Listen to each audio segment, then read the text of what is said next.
¿Qué tal, queridos hermanos? Buenos días. Pues seguimos caminando en esta semana 16 de tiempo ordinario, meditando el libro del Éxodo para ir introduciéndonos más en la palabra y en el amor de Dios. En este jueves ya 27 de julio del año 2023, vamos a seguir caminando, meditando ahora el libro del Éxodo, capítulo 19, versículos 1 y 2. Versículos del 9 al 11 y versículos del 16 al 20. Como se han fijado, les he dicho, estas lecturas pues están siendo muy salteadas. Ayer estábamos viendo el capítulo 16 y hoy nos brincamos al 19. Pero es una historia tan fascinante y tan hermosa que yo les sigo insistiendo en que la lean completo. Toda en el Génesis, toda la historia del pueblo, de la familia de Abraham, de Isaac, de Jacob, todo eso leanlo, trae unas enseñanzas muy hermosas como lo hemos visto, y este libro del Éxodo también con toda la historia de la salvación. El día de hoy, en los pasajes que nos toca meditar,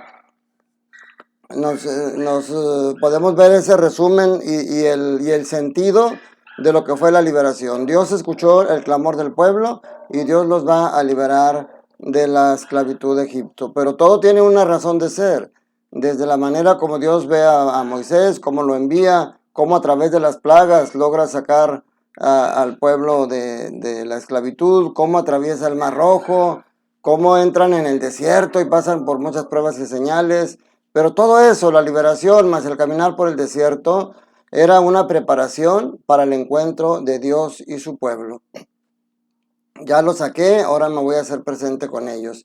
Y hoy, con la teofanía de la nube, Dios anuncia su presencia con el pueblo. El pueblo tiene que aprender a ver las señales y en primer lugar a entender que todo eso ha sido una parte de una purificación. Las pruebas son una prueba de fe, una prueba de fortaleza, pero también para purificarse y sacar todas las dudas de sí mismo. Le dice Dios a Moisés, le dice, vuelve a donde está el pueblo y ordénales que se purifiquen hoy y mañana, que laven su ropa y estén preparados para pasado mañana, pues el Señor bajará al monte de Sinaí a la vista del pueblo. O sea, también nosotros a veces tenemos que pasar por pruebas, tenemos que pasar por pruebas de fe, por pruebas de fortaleza, tenemos que estarnos purificando a veces aquí con sufrimientos, con enfermedades, pero todo eso es una purificación para lo mejor que viene después.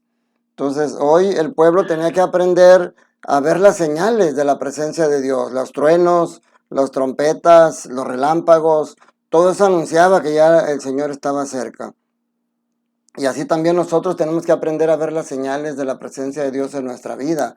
Pero para que se haga realidad ese encuentro de Dios y el hombre, se requieren dos cosas. Primero, es iniciativa de Dios. Que el Señor se abaje como se abajó al encarnarse en Cristo y estar más cerca de nosotros, pero también que nosotros nos alejemos del mundo por momentos para acercarnos con Él.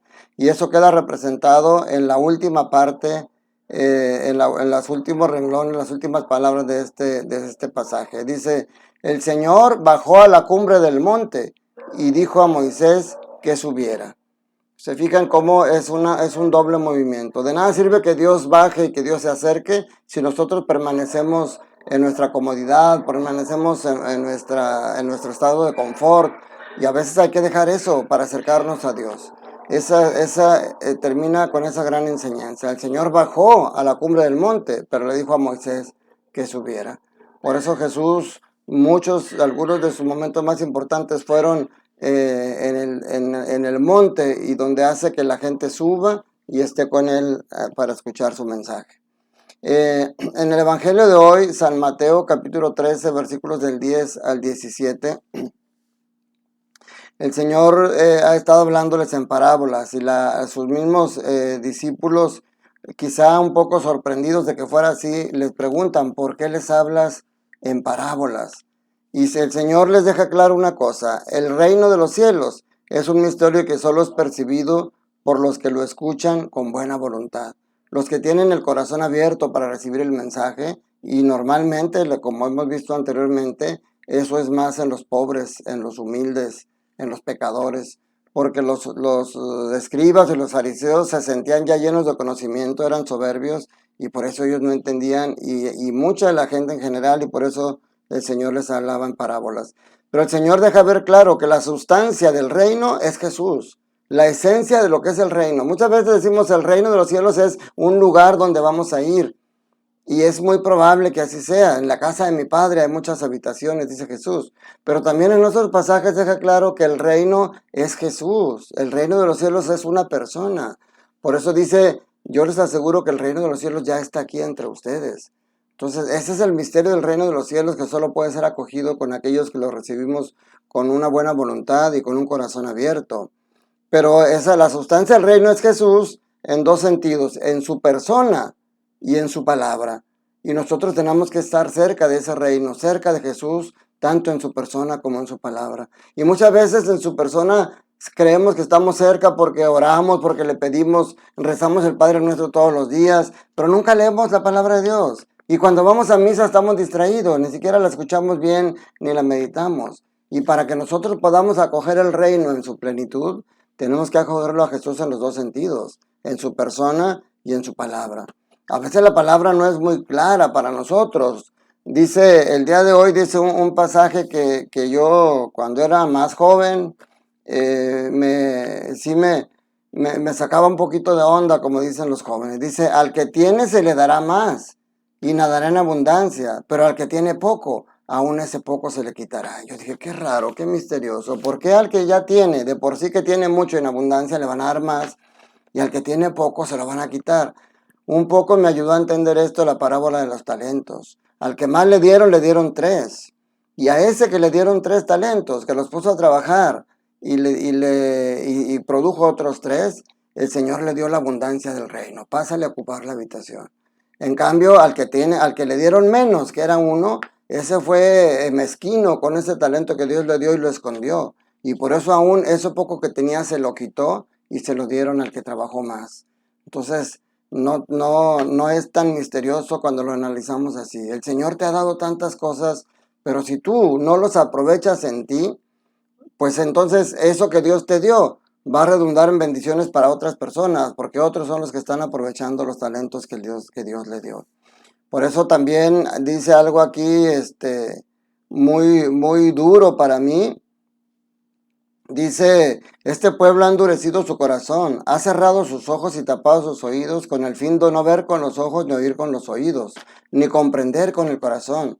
Y dice, porque no quieren convertirse ni que yo los salve. O sea, qué tremendo. Y yo preguntaba en mi comunidad, ¿realmente habrá gente que no quiera convertirse? ¿Realmente habrá gente que no quiera salvarse? Parece tonto, pero así es. Tú mismo, yo mismo. Cuando caemos en el pecado, nos sumimos en el pecado, y yo sé que es malo que tenga otra mujer, y yo sé que es malo andar robando, y yo sé que es malo andar de chismoso y meter en problemas a la gente, pero sigo metido ahí, pues parece que no quiero ser salvado. Porque en lugar de hacer como la pequeñísima historia que les he contado, como el sapo que estaba siempre en el lodo, y la paloma que desde blanco, con su blancura al aire, y en un momento de una turbulencia de aire cayó al lodo y se enlodó, y el sapo se burlaba de él. Ya ves tú que te pavoneabas ahí arriba, toda blanca, bien hermosa, y ahorita estás llena de lodo igual que yo. Y la paloma se levanta, se sacude y le dice, la diferencia es que tú te quedas ahí viviendo en el lodo y yo puedo sacudirme ese lodo y seguir mi camino en el cielo.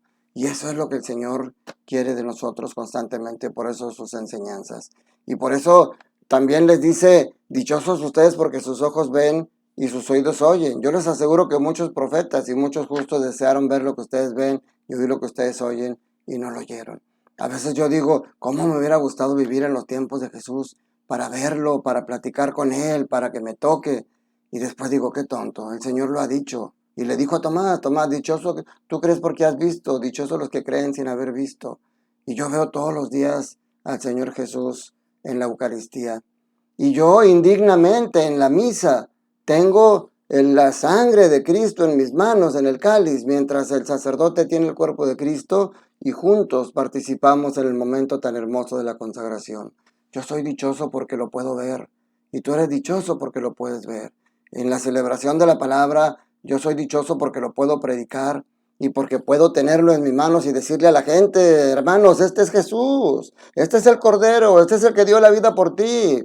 Este es el que nació en un pesebre humildemente. Es el que enseñó durante 3 años el amor. Es el que sufrió un gran tormento durante su pasión y el que murió en la cruz. Pero también es el que resucitó.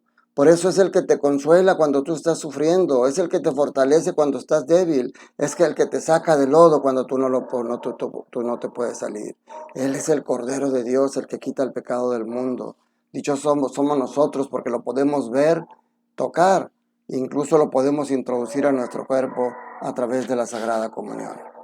Qué hermoso, mis hermanos. Yo los invito a que vuelvan a leer estas lecturas con mucha fe, pidiéndole al Espíritu Santo que los ilumine y podamos dar testimonio del amor de Dios.